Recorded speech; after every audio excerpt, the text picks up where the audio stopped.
Gen Zs को लगता है drinking beer is a fashion and along with that उनको ऐसा लगता है कि ये फैशन से उनका किडनी स्टोन भी डिसॉल्व हो जाएगा। ये बहुत बड़ा मिथ है। बियर की वजह से किडनी स्टोन डिसॉल्व नहीं होता, कभी भी नहीं होता। रादर कुछ टाइप के किडनी स्टोन्स है, जैसे यूरिक एसिड स्टोन्स है, वो बियर से बढ़ सकते हैं। कई बार ये प्रोटीन पाउडर्स में क्रिएटिन नाम का सब्सटेंस रहता है जो मसल बिल्डिंग के काम में आता है और ये हार्मफुल हो सकता है। हमने कुछ पेशेंट सिर्फ प्रोटीन सप्लीमेंट या बॉडी बिल्डिंग सब्सटेंसेस के वजह से किडनी फेल्यूर, डायलिसिस तक की स्टेज तक या ट्रांसप्लांट की स्टेज तक जाते हुए देखा है। जितना जरूरी आपको यूरिन पास करना है और मोशन पास करना है, उतना ही जरूरी एक इंसान के लिए सेक्सुअल लाइफ। Good morning. आज हम यहाँ पे बात करने वाले हैं कुछ ऐसे टॉपिक्स पे जो जेनजी समझते हैं कि सिर्फ ओल्ड एज में होते हैं। For example kidney problems. Gen Zs को ऐसे लगता है कि किडनी प्रॉब्लम सिर्फ बूढ़ों की बात है, हमें तो हो ही नहीं सकता। सिमिलरली विमेन फील यानी स्त्रियों को लगता है कि उनकी इंटीमेट प्रॉब्लम्स उनके मैरिड लाइफ का नॉर्मल हिस्सा है, which is also myth.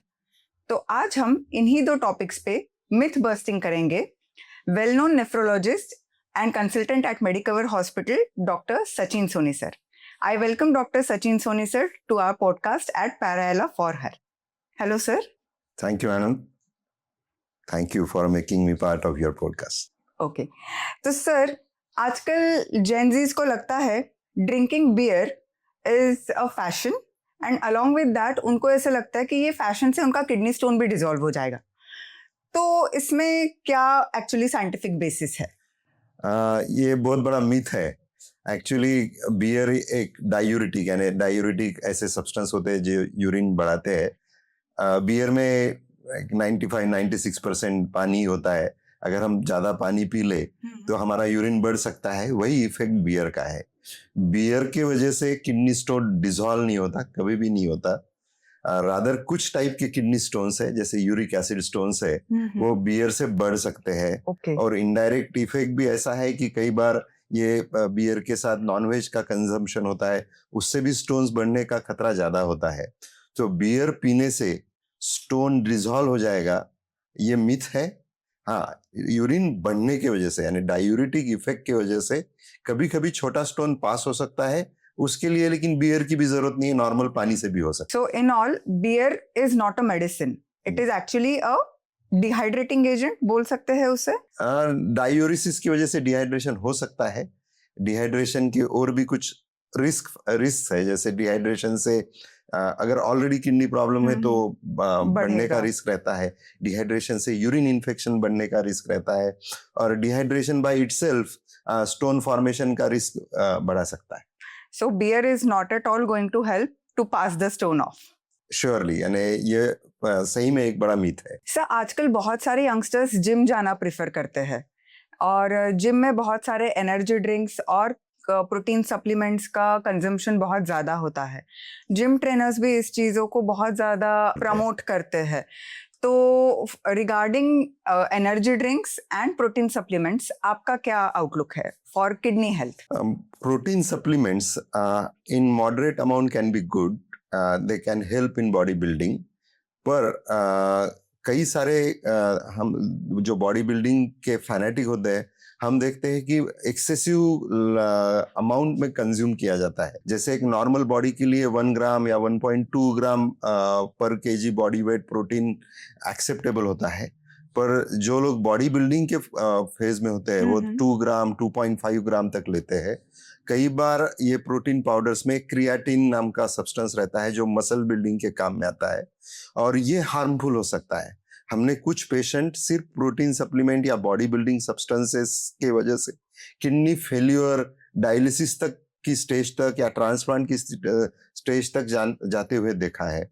So unscientific use सिर्फ बॉडी बिल्डिंग के फैड के वजह से करना ये गलत है, ये किडनी के लिए हार्मफुल है। इवन एनर्जी ड्रिंक्स भी इनअप्रोप्रिएट क्वांटिटी में अगर लिया जाए, कई बार अगर बहुत फ्रीक्वेंटली लिया जाए तो ये इलेक्ट्रोलाइट इम्बैलेंस कर सकते हैं, खासकर सोडियम का लेवल बॉडी में कम कर सकते हैं। तो ये दोनों एजेंट्स है, एक मॉडरेट अमाउंट में या एक साइंटिफिक मेथड से लिए जाए तो सही है। एक्सेसिव और अनस्क्रूपुलस यूज या अनसाइंटिफिक यूज ये हार्मफुल है। डेफिनेटली, और ये बहुत ज्यादा यंगस्टर्स में ये है, so I think youngsters should be very aware about this fact कि साइंटिफिक एंड प्रॉपर यूज ही प्रॉपर यूज होता है, Yes. Not taking it anyhow. सही, ये यानी फैशनेबल मिथ्स होते जा रहे हैं और ये फैशनेबल मिथ्स बॉडी के लिए हेल्पफुल होने के बजाय हार्मफुल हो सकते। सर, आजकल आईटी प्रोफेशनल्स में बहुत सारे यंग बच्चे हैं और बहुत सारे यंग बच्चे शेयर्स और बहुत सारी ऐसे जॉब्स करते हैं जिनमें उनको कंटिन्यूअसली एक जगह पे बैठना पड़ता है, और जिसके वजह से ये जो जेनजीज है they delay in going to urination, वो अपने आप को यूरिन पास करने के लिए जाने को रोकते हैं। तो क्या ये उनके किडनी पे अफेक्ट करेगा? ये गलत असर कर सकता है, खासकर फीमेल्स के लिए। फीमेल्स के लिए apart from sitting in long hours on computers, एक दूसरा फैक्टर कई बार ऐसा होता है, या तो उनके वर्क प्लेस पे या फिर वो जहाँ पढ़ रहे हैं, स्कूल है या कॉलेजेस है, वहाँ क्लीन टॉयलेट्स अगर नहीं रहे तो वो भी वहाँ जाना अवॉइड करते हैं डर की वजह से। सो ये सब वजह से भी कई बार प्रोलॉन्ग पीरियड के लिए, लंबे समय तक के लिए यूरिन होल्ड करते हैं। यूरिन होल्ड करने से ब्लैडर में स्टैग्नेशन होता है, और जैसे हम जानते हैं कहीं पर भी अगर स्टैग्नेशन है, जैसे एक टायर है, टायर में अगर लंबे समय तक पानी पड़ा रहा तो उसमें जंतु निर्माण हो सकते हैं, इन्फेक्शन होने का डर रहता है। वैसे ही ब्लैडर का है, ब्लैडर में अगर लंबे समय तक के लिए आपको यूरिन पास करने का अर्ज आने के बावजूद अगर आप यूरिन पास नहीं कर रहे हैं, अगर यूरिन जमा रहता है तो उसमें इन्फेक्शन होने का एक सबसे इंपॉर्टेंट प्रॉब्लम वो है। दूसरा है कि बैक प्रेशर हो सकता है, कि ब्लैडर के प्रेशर की वजह से यूरिन जो नॉर्मली सामने जाना चाहिए वो रिवर्स जा सकता है, जिसकी वजह से असेंडिंग इन्फेक्शन बोलते हैं मेडिकल टर्म में उसमें, या फिर रिफ्लक्स डेवलप होने का डर होता है। तो लंबे समय तक के लिए यूरिन होल्ड करना किडनी हेल्थ के लिए, यूरिन इन्फेक्शन के लिए हानिकारक है, और ये रिस्क फीमेल में ज्यादा है। सर, जेनजीज को या यंगर लोगों को ऐसे लगता है कि किडनी डिसीजेस तो बूढ़ों का ही डिसीज है, डायबिटीज और हाइपरटेंशन हुआ तो ही किडनी पे असर करेगा। तो आजकल का जो लाइफस्टाइल बन गया है, आजकल के जो फैशन ट्रेंड्स है, लाइफस्टाइल ट्रेंड्स है, तो how they are harmful to kidney? बहुत बड़ा मिथ आपने अगेन बताया कि किडनी बीमारी या कोई भी बीमारी, एक्चुअली मैं किडनी स्पेशलिस्ट हूँ इसलिए किडनी के बारे में बात कर रहा हूँ, कोई भी बीमारी के लिए अभी एज कोई बैरियर नहीं रहा है। हम देख रहे हैं कि यंगस्टर्स को हार्ट अटैक आ रहा है, 15 साल की उम्र में, 16 साल की उम्र में यंगस्टर्स को कैंसर हो रहे हैं। वैसे ही किडनी बीमारियां भी कम उम्र में हो सकती है। हमने एक 7 साल के बच्चे का ट्रांसप्लांट किया है जिसको परमानेंट किडनी डिसीज था, और ऐसे कई सारे पेशेंट्स हम देखते हैं जो डायलिसिस भी ले रहे हैं। और इसके लिए कुछ बीमारियां तो जन्मजात होती है, आनुवंशिक होती है, जेनेटिक्स से आती है, पर कुछ बीमारियों का रिलेशन उनके लाइफस्टाइल से है। जैसे अभी जेनजी में फैशन है फास्ट फूड का, अनहेल्दी लाइफस्टाइल, देर रात तक जगना, स्क्रीन बाउंड रहना जिसकी वजह से फिजिकल एक्टिविटी कम होता है, they are on the desk most of the times, so उसकी वजह से ओबिसिटी का प्रमाण उन लोगों में बढ़ रहा है। तो ये सारी बातें जो है इन ये जैसे फास्ट फूड खाते हैं, पैक फूड खाते हैं, स्टोर फूड खाते हैं, इसमें सॉल्ट बहुत ज्यादा होता है, सोडियम की मात्रा बहुत ज्यादा होती है, और बॉडी अगर कॉन्स्टेंटली ज्यादा सोडियम से एक्सपोज हो तो ये ब्लड प्रेशर डेवलप होने के लिए रिस्क फैक्टर होता है। समय के साथ मोटापा आता है, उसके वजह से इंसुलिन रेजिस्टेंस आ सकता है, डायबिटीज के लिए रिस्क है, और ये सारे लाइफस्टाइल डिसीजेस जो कि समय के साथ किडनी पर भी गलत असर करते हैं और किडनी में बीमारी डेवलप होने का रिस्क होता है। तो गलत लाइफस्टाइल, अनहेल्दी लाइफस्टाइल या sedentary lifestyle, eating junk food और फास्ट फूड, ये सारी बातें, और एक फैक्टर इसमें है जिसमें अनसाइंटिफिक यूज ऑफ मेडिसिन भी आता है। कुछ उसमें हेल्थ सप्लीमेंट्स भी हो सकते हैं, या फिर खासकर पेन किलर्स होते हैं जो ओवर द काउंटर तरीके से जेनजी यूज कर सकता है। तो ये सब चीजों का किडनी हेल्थ पे बुरा असर होता है। राइट। सर, जेनजीज ने कौन से ऐसे लक्षण है जिन पे ध्यान देना चाहिए टू अवॉइड फर्दर कॉम्प्लिकेशंस कोई किडनी की बीमारी की वजह से? अनफॉर्चुनेटली किडनी डिसीज या कोई भी अगर डिसीज ले, अगर हम सिम्टम्स का इंतजार कर रहे हैं कि हमें कोई तकलीफ हो तब हम टेस्टिंग करें, तो उस समय वो बीमारी बढ़ी हुई रहती है।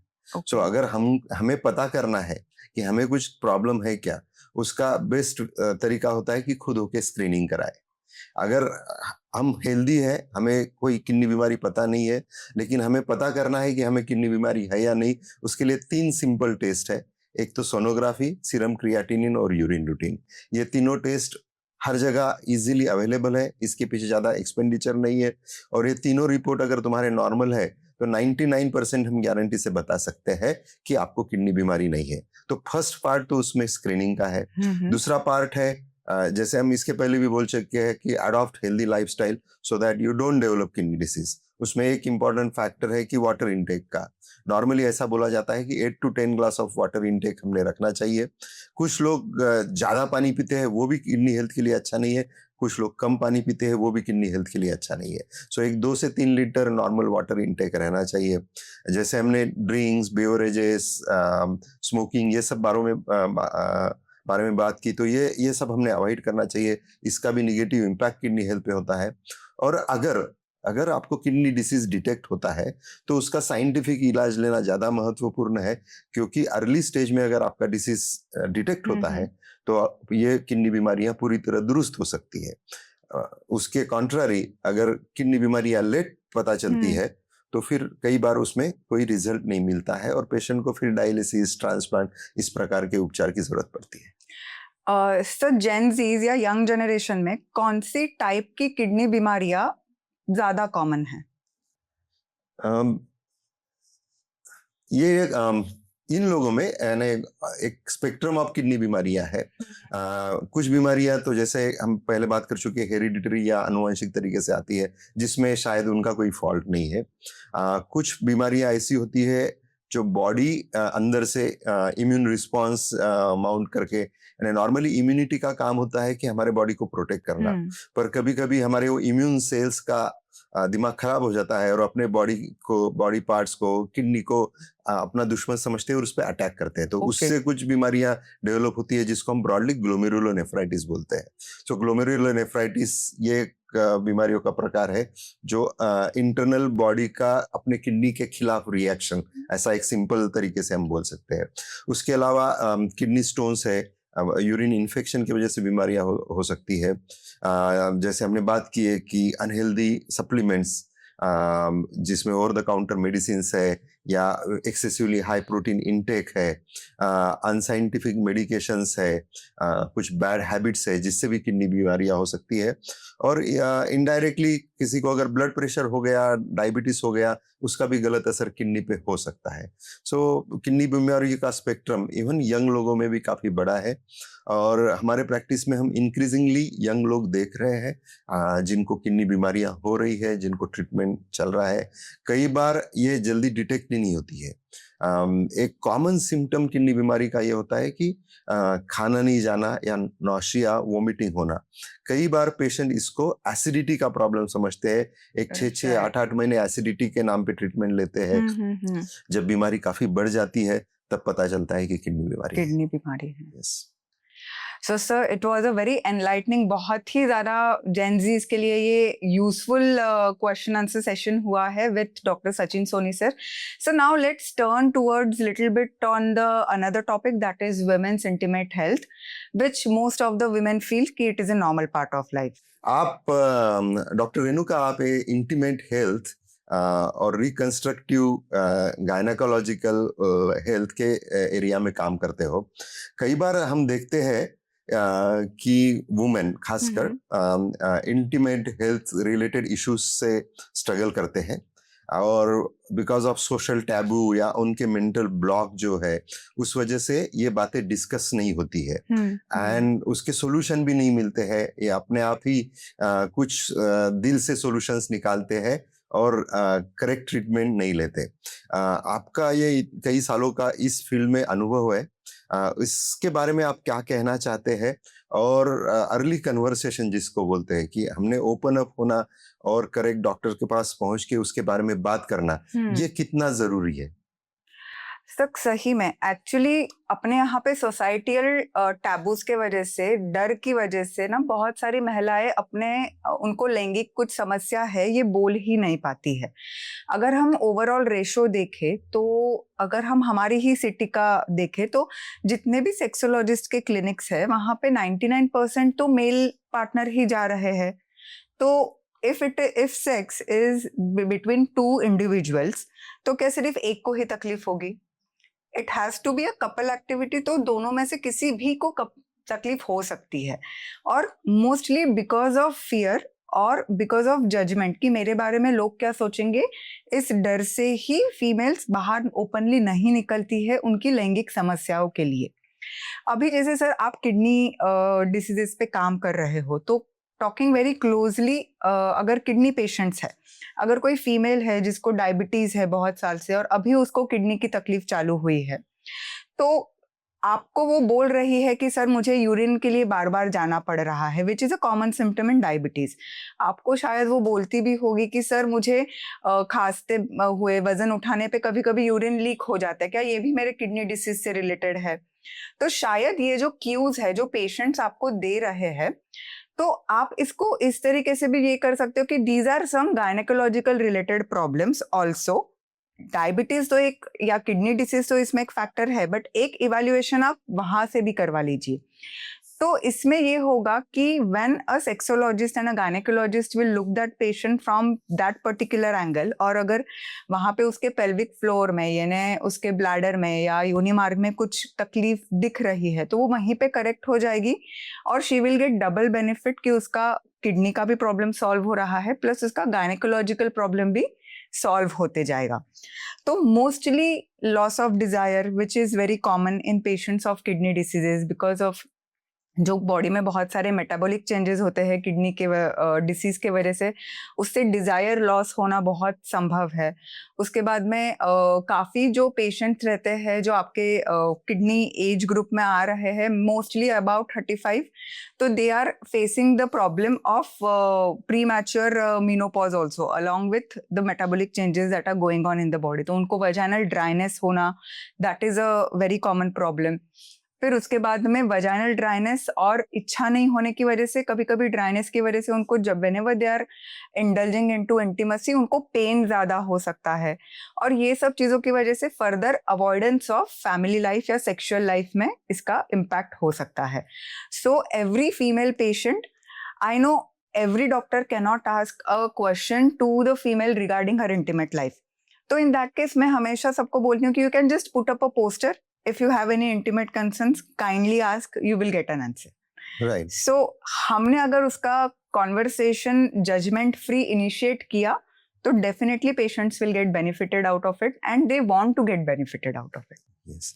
क्योंकि ये कुछ इस तरह की बीमारी है या इस तरह का प्रॉब्लम है जो कई बार पेशेंट अपने आप सहन करते रहते हैं और कई बार ये डिप्रेशन में जाते हैं क्योंकि उनका इंटीमेट हेल्थ अच्छा नहीं है। इस वजह से हम भी जब कभी उनसे कन्वर्सेशन इनिशिएट करते हैं तो कई बार वो ओपन अप हो जाते हैं। और आपने सही कहा कि खासकर किडनी बीमारियों में कुछ केमिकल ऐसे बॉडी में बिल्डअप हो जाते हैं क्योंकि किडनी नॉर्मली काम नहीं कर रही है।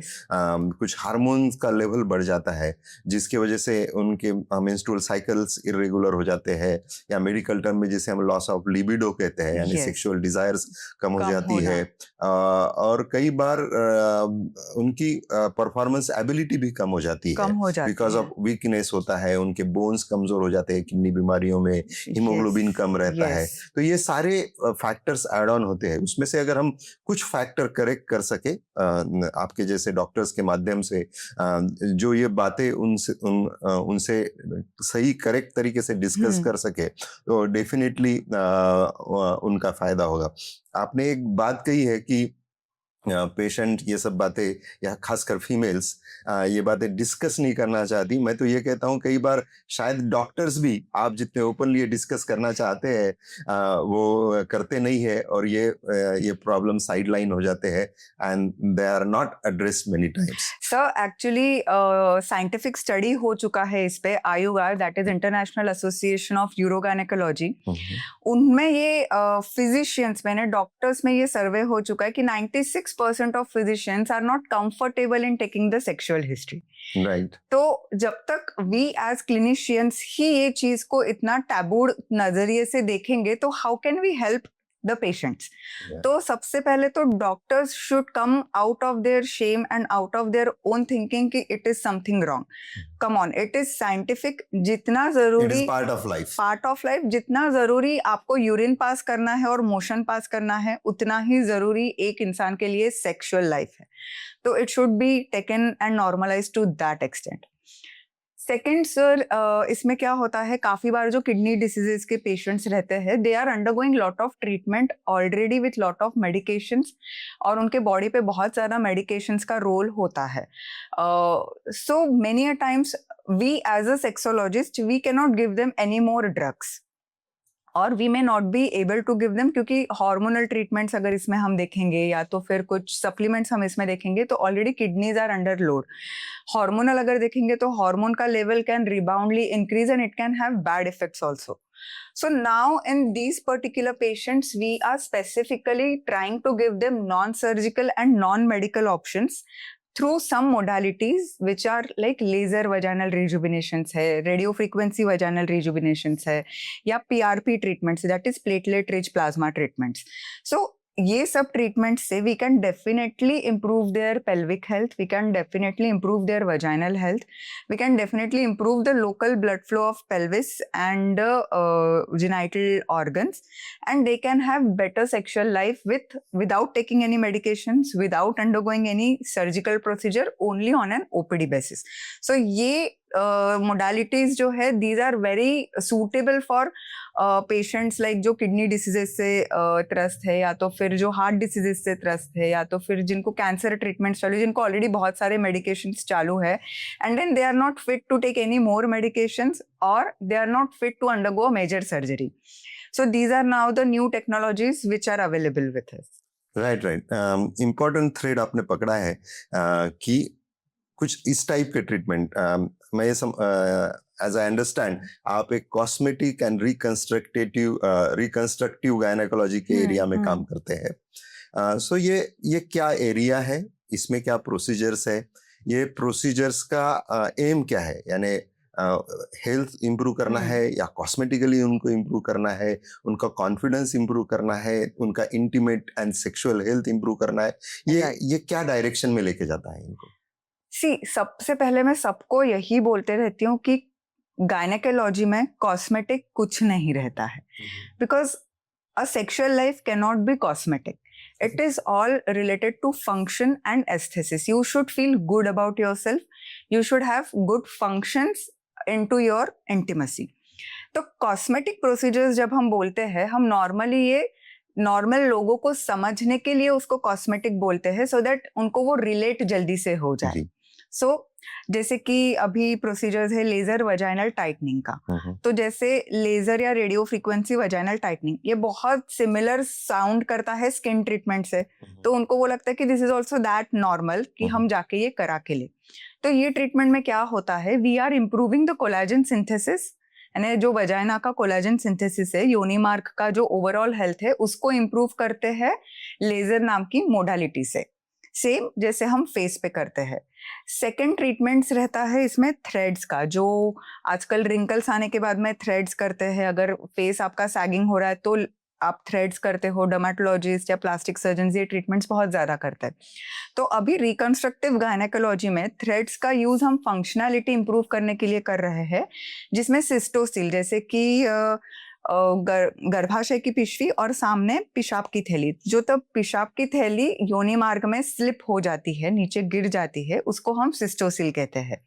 सिमिलरली जब संडास की थैली और संडास की जगह अगर योनि मार्ग में स्लिप हो रही है तो उसे रेक्टोसिल कहते हैं.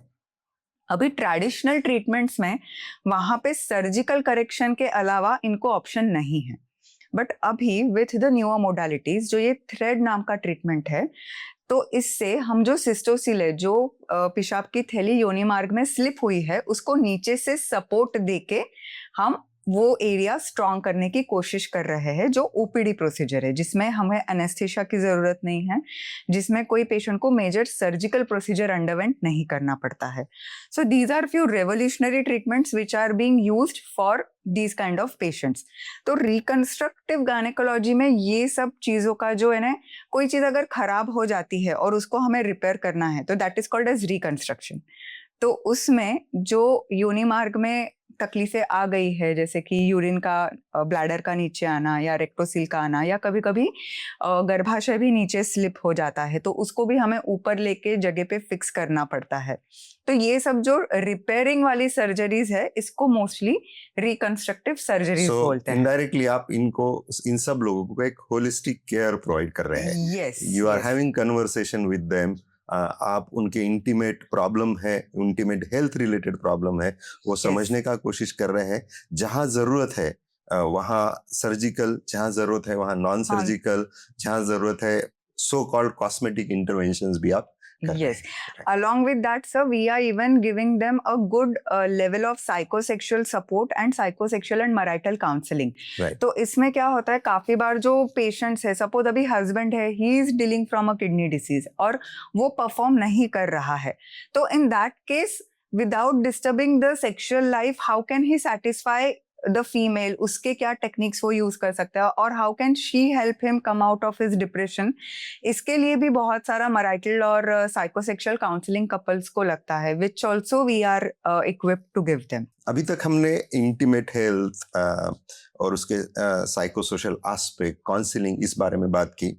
हम कई बार ये देखते हैं, हमारे भी प्रैक्टिस में देखते हैं, कई बार वो उसको किडनी रिलेटेड प्रॉब्लम समझ के भी हमारे पास आते हैं. जैसे यूरिन लीकेज, जैसे जिसको मेडिकल टर्म में हम इनकॉन्टिनेंस कहते हैं, स्ट्रेस इनकॉन्टिनेंस, या सिंपल खांसी के साथ भी यूरिन लीक होना, ये प्रॉब्लम एज के साथ काफी लोगों में आता है, जो कि इनडायरेक्टली उनको बार बार इन्फेक्शन होने के लिए भी रिस्क फैक्टर रहता है. सो ये सब चीज़ों के बारे में यूरोगाइनोकोलॉजिस्ट किस तरीके से, आपके जैसे डॉक्टर, इनको किस तरीके से हेल्प कर सकते हैं? Definitely sir. Sir, stress urinary incontinence इतना कॉमन है कि अगर हम इसका स्टैटिस्टिक्स देखें तो आफ्टर द एज ऑफ 40 3 में से 1 महिला को ये प्रॉब्लम है. अभी ये प्रॉब्लम के लक्षण एकदम इजी और सिंपल है. खांसते वक्त कभी कभी यूरिन लीक हो जाता है, 2-3 बूंद, छींकते वक्त हो जाता है. कोई महिलाओं को भारी उठाने पे, वजन उठाने पे, या योगा क्लासेस में वो गए हैं तो वहां पे वो नोटिस कर सकते हैं कि पेट पे प्रेशर आने के बाद उनको यूरिन के बूंद निकल रहे हैं. या कोई पेशेंट्स, अगर कोई क्लाइंट्स अगर जिमिंग कर रहे हैं तो वहां पे अगर कोई जंपिंग रिलेटेड एक्सरसाइजेस हो या वेट ट्रेनिंग हो, तो वहां पे उनको कभी कभी यूरिन के बूंद निकल आते हैं. तो इतना कॉमन है कि अगर वो अपने घर में जाके बात करे कि मुझे ये तकलीफ हो रही है, तो उनको 110% ये आंसर मिलेगा घर से कि ये तो नॉर्मल है, मुझे था, तेरी नानी को था, दादी को था, मम्मी को था, बुआ को था. तो इसको बहुत नॉर्मलाइज हमारे सोसाइटी ने कर दिया है. बट ये तो नॉर्मल नहीं है ना. यूरिन लीक होना इज डेफिनेटली नॉट नॉर्मल, दो इट इज वेरी कॉमन. सो ऐसे लेडीज को जिनमें ये इंटरमिटेंटली होने वाली शिकायत है, which is quite embarrassing, because आजकल तो females they are going out, they are working. पहले जमाने में नहीं था कि वो घर में ही थे तो ये तकलीफ को सहन कर लेते थे. तो ये माइनर टू मॉडरेट प्रॉब्लम्स के लिए we definitely have lunch time treatments. अभी what are lunch time treatments? Lunch time treatments are short treatments where in the patient can come, उनके लंच आवर में 1 घंटा आई है, ट्रीटमेंट लिया है, वापस चले गए हैं, तो they are done with that particular treatment का duration. So lunch time treatment बोलो या उसको ओपीडी ट्रीटमेंट्स बोलो, these are very accessible, very easily available treatments now अपने यहाँ पे. एंड डेफिनेटली ये this problem of stress urinary incontinence is a life style और quality of life hampering problem then life hampering problem. And इसका भी एक psychological stress आता होगा. स्ट्रेस आता आई ही है. Think people may feel undignified because of Yes, this. yes. Not wearing dry clothes may be a problem for many. Yes, yes. So many of the ladies who are coming to me, they stop their intimacy, they stop going out in the family functions बोलो, या friend circles में जाना बंद कर देते हैं, या तो फिर जो communities में, in some communities they have very rigid rules of prayers. Prayers के लिए भी बहुत रिजिड रूल्स रहते हैं, तो they stop going to their worshipping places because of this particular problem. तो ऐसे an number of problems females can face with a simple complaint of urine leak, जो कि सही ट्रीटमेंट के साथ उसमें इम्प्रूवमेंट आ सकता है. Treatable, definitely it is treatable. अभी तक इवन हम डॉक्टर्स भी उनको बोले जा रहे हैं ये तो नॉर्मल है, it is a normal part of ageing. मैं गायनेकोलॉजिस्ट होके मैं 5 साल पहले तक यही उनको बोल रही थी कि भाई ये नॉर्मल है, इसको कोई ट्रीटमेंट नहीं है. But with advent of technology, with advent and evolution of knowledge, now I can definitely give them a good support and good result that they are not suffering from this particular problem. So आज हमने बहुत अच्छा discussion किया है on kidney diseases and female का intimate health, and I hope this is very useful to all of you right there. Kidney हो या intimate health, कोई भी डिसीज साइलेंटली नहीं आता है, और अगर साइलेंटली आया तो वो कुछ ना कुछ तो क्यूज आपको देगा ही देगा. आपको अपने आपके बॉडी के लिए और आपके लाइफ के लिए थोड़ा इंपॉर्टेंस, थोड़ा अवेयरनेस, थोड़ी जागरूकता रखनी पड़ेगी, और अर्ली डायग्नोसिस आपको ही आपके मन से थोड़ा ध्यान रख के डॉक्टर के पास में जाके उसका करवाना पड़ेगा. So Gen Zs, take care of your bodies. You have beautiful bodies, उसका ध्यान रखिए, प्रॉपर लाइफस्टाइल रखिए, और उसके लिए ग्रेटफुल रहिए. और महिलाओं को भी मैं ये कहना चाहती हूँ कि आप बहुत खूबसूरत हो जैसे भी आप हो. आप भी आपका ख्याल रखिए, and just be grateful for a beautiful body that is gifted to you. Thank you.